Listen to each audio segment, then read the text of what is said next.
Hi guys, and welcome back to Guys Harvest. So today we're gonna make cookies, more specifically chocolate chip cookies.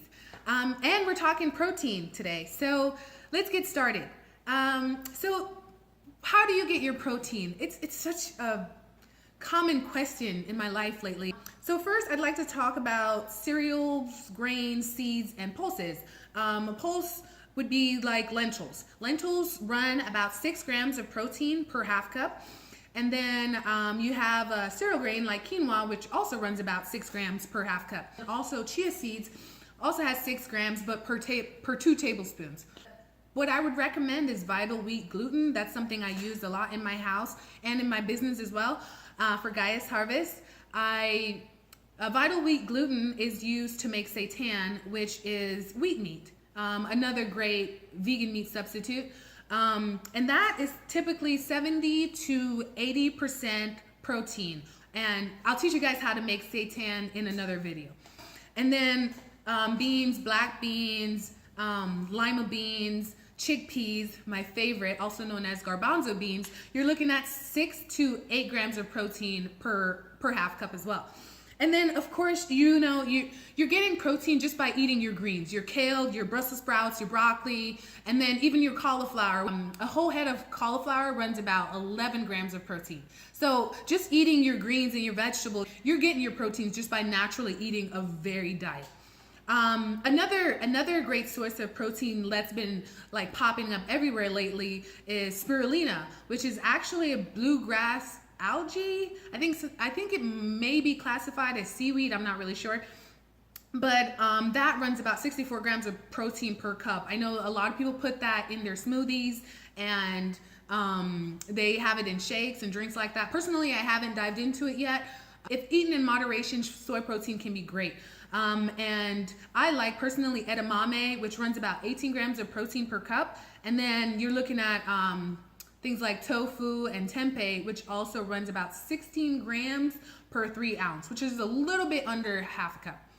So those are like just various different ways you can get your protein. Again, if you're a bodybuilder and you're someone who's just in the gym and you're looking to build muscle, I definitely recommend things like spirulina or pea protein, or just doing your research and finding out what other various forms of protein.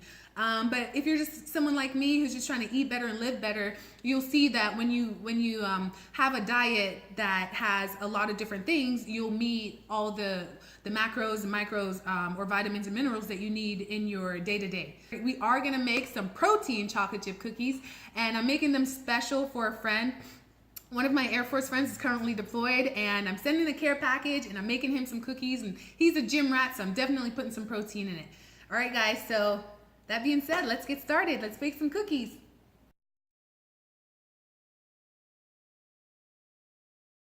Hi guys, okay, so let's get started. So the first thing we're gonna do for our cookie recipe, we're gonna measure out our brown sugar and our coconut oil. That's usually the first step. You cream together your butter or oil, whatever fat you're using, as well as your sugar. So let's do that now. And what we're gonna do is 1 and 1/2 cups of brown sugar. And I'm using the sugar in the raw turbinado sugar. That's 1.5 cups. And then we're gonna do 1 cup of coconut oil. And this one is organic, unrefined coconut oil, so it is gonna have that coconut flavor. All right, and coconut oil is really great, not just for baking with as a butter substitute, but also it's really good for your skin and for your hair. Personally, I use it on both my skin and my hair, and I eat with it. Same for coconut milk, just a really good thing to always have around. Just so versatile. All right, and now that I have my 1 cup of coconut oil, I'm just gonna add this in here.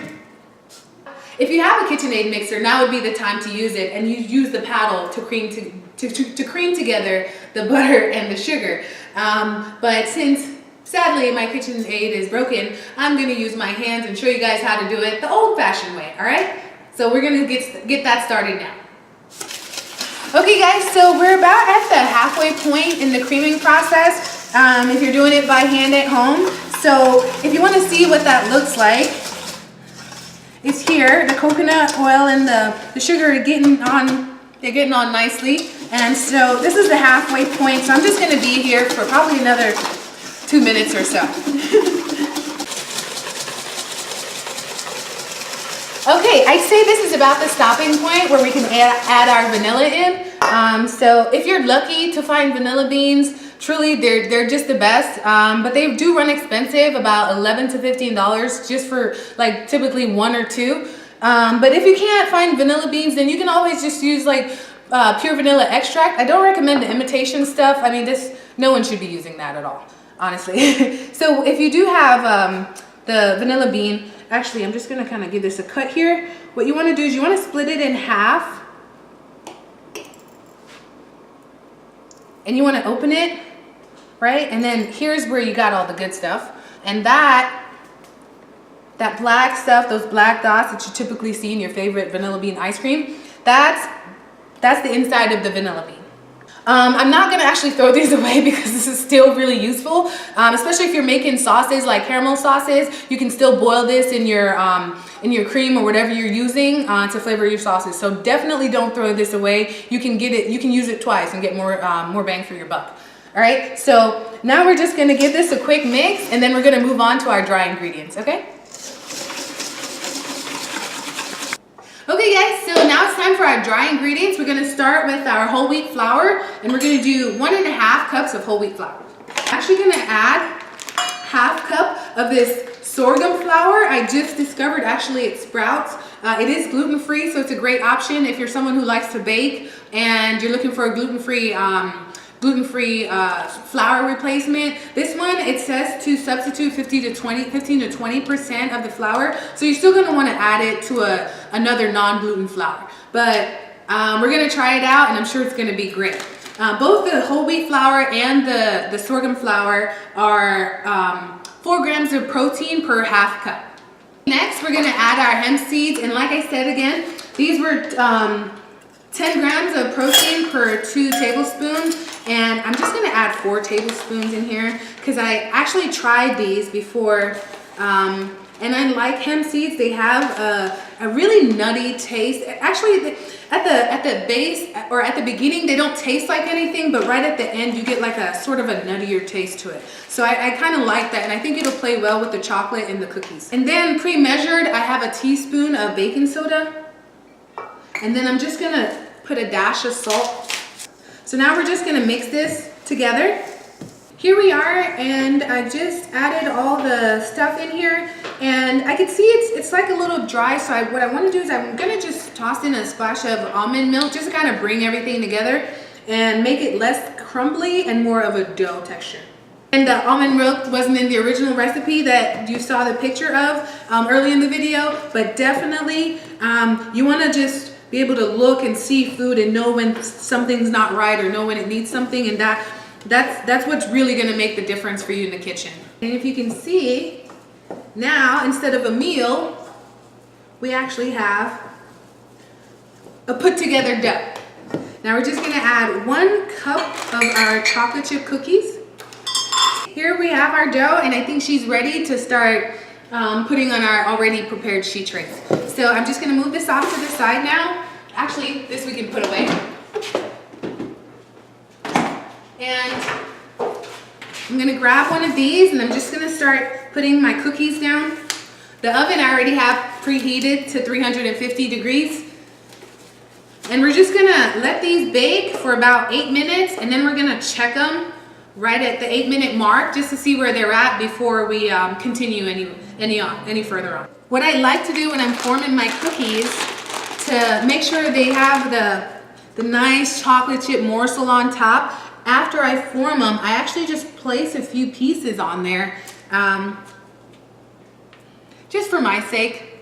I just like seeing it, and that makes the finished product look so much better. So I'm gonna go ahead and fill this tray, and we're gonna bake our cookies. Okay, so our cookies all formed and they're ready for the oven. We're just gonna throw these in for 8 minutes, see where we're at with that, and then go from there. Okay guys, so our cookies are ready, and I did actually add an additional 4 minutes on them just to make sure they're finished baking. It tastes really good. I hope you guys like them if you do decide to try. If you do try it, the recipe, be sure to leave a comment. Definitely a power packed protein cookies, definitely delicious. I do recommend you try it. Later on I'm gonna add these to the beautiful package here, and then I'm gonna get those sent off to my wonderful friends. So you guys, again, thank you for tuning in. Thank you for sharing my videos. If you feel this one, please share it as well. And don't forget to like and subscribe to my YouTube channel. Thanks. Peace.